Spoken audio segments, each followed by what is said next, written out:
Southwest Florida, you're looking live at a spectacle of huge proportion here at the Crown Plaza Hotel in Fort Myers. It's the African Network of Southwest Florida's annual gala, and it is shaping up to be fabulous. You might say, well, where are all the people? Well, one of the cool things about my job, I get here early, I get set up, I get my interviews done before the crowd gets in. Of course, later on, you'll see people start filing in, and I'll continue to talk to them. The theme this year, 2018, is embracing our diversity. Big shout out to Dr. Peter Nuit, the president of the African Network of Southwest Florida, and all of the members who are associated with the organization that have put on a spectacular event again. We have here one of the presenters who has come all the way from Tampa. You'll be meeting people from other parts of the state and from the continent of Africa sitting in these chairs as the night proceeds. Big shout out to the Crown Plaza Hotel again. Let's get a chance to meet this interpretation of theme person. What's your name? My name is Ersula Odom. I see you on here as interpretation of theme. What does that mean to you? I get to tell my diversity story. This girl grew up in the backwoods of Georgia, barefoot and having fun in the sand, and up through corporate America, learning about different cultures, and I get to speak before the beginning. What part of Georgia did you grow up in?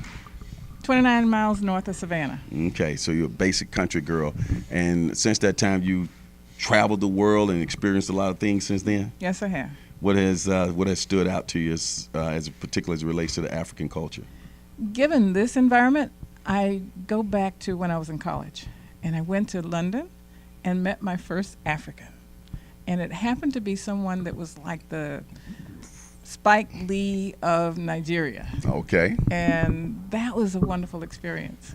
Just looking back on the conversation about theater and productions and things like that. You got a chance to eat some fufu along the way? Did you get that close? Well, and it eat was some of the African food? It was African and Jamaican, so it was curry goat that night. Okay. And how did you come about knowing about this organization? I'm assuming Dr. Peter Denui met you somewhere in his great travels of life. Well, I get the honor of meeting him for the first time tonight. Mm-hmm. He contacted me via phone and then email because of my website. So we have not met. This guy's always reaching out. Yes. That's his trademark. He reaches out, he sees something he likes, and he makes it happen. He's just, once you, when you meet him, you'll see why. And he just as friendly, just the most friendliest person all year round. All the time, he's friendly. And that came through the phone.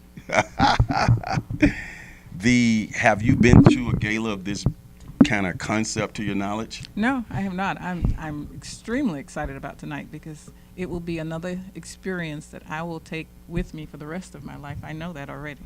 Well, I hope you got your cell phone. You can take a lot of pictures. You're going to meet a lot of people.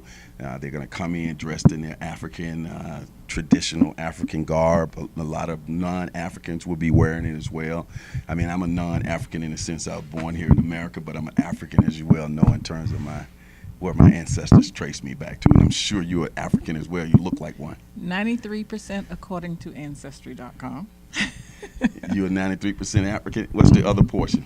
A little of this, a little of that. Okay. You got to be happy for your 93, though. I right? am. And you know what that 93 did for you? What? It allowed you to have that beautiful skin. Oh, and I appreciate that. It allowed you to have them beautiful teeth. Thank you. Smile.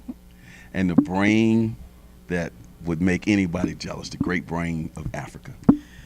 Or a love for the ancestral gifts that comes along with that. Mm-hmm. And finally, people, yes, I noticed, Lee, when you going to say something about the hair? And of course, that 95%, I think you said, 93. 93. It allowed you to have that nice coarse hair that you can stand up like that in the African crown with a little gray touches along the side and strut your crown, girl. Well, it has become my signature. What are some comments you've gotten about your hair over the years? Just people just notice it and say things? The most interesting thing that happened at a conference, I don't remember where I was, but there was this person that was approaching, and I saw a flash. And what he had done is turn his camera around to take a picture of me, because at the time there weren't a lot of people that were wearing afros like this. Right.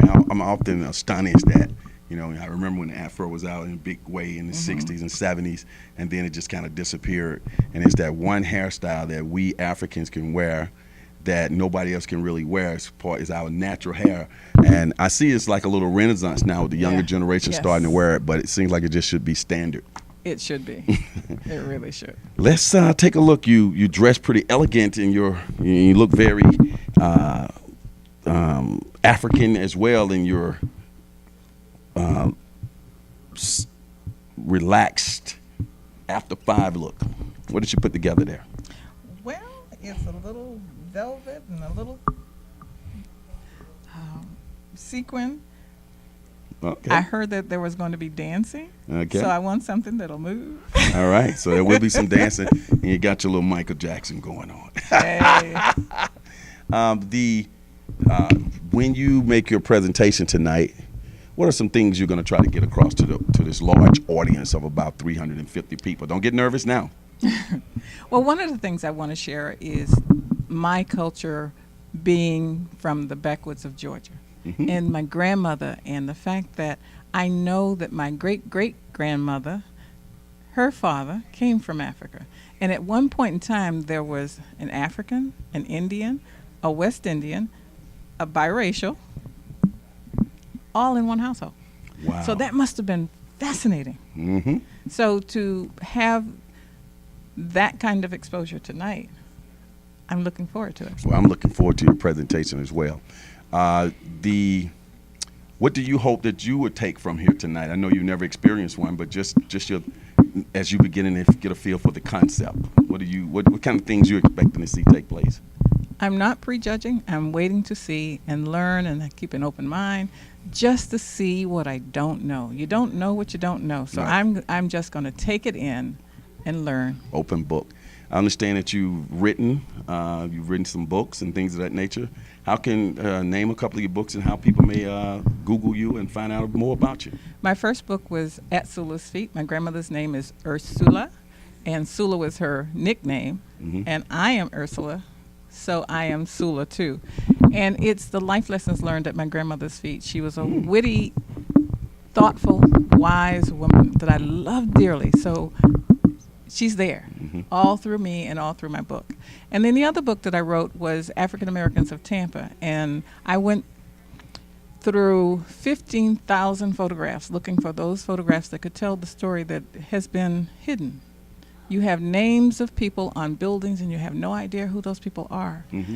You have stories that are being told, but you have no idea what those faces look like. And I went, found them, and put them before Tampa again. Why do you think it's important that those stories be told, both stories that you've talked about, and that we continue to pass this information along from generation to generation? To give you an example of a moment where all of this came together, I had an exhibit up, and there was a man in my exhibit, big portrait of him. And a young lady came by who was Miss Black America, or Black Florida. And she started talking about the school that she went to. I said, oh, stop. And I turned her around so that she would take a picture in front of the portrait that I have. And then I explained to her, this is the man that fought to allow you to be able to go to the school that you wanted to go to, or that you go to. He sued them to allow black people to go to that school. Amazing. So that was history speaking to the future. Now, is there a website or a social media page people can go to learn more about an outstanding lady like you, Ersula? Yes, Sula2.com, SULATOO.com, and Sula2 is also on Facebook as well. Well, thanks for stopping by to grace us here at the early portion of the African Network of Southwest Florida's 2018 Gala here at the Crown Plaza Hotel. Of course, Lee Pitts Live is the media sponsor, and we're always here to document such a wonderful affair. We'll be back with more interviews right after this.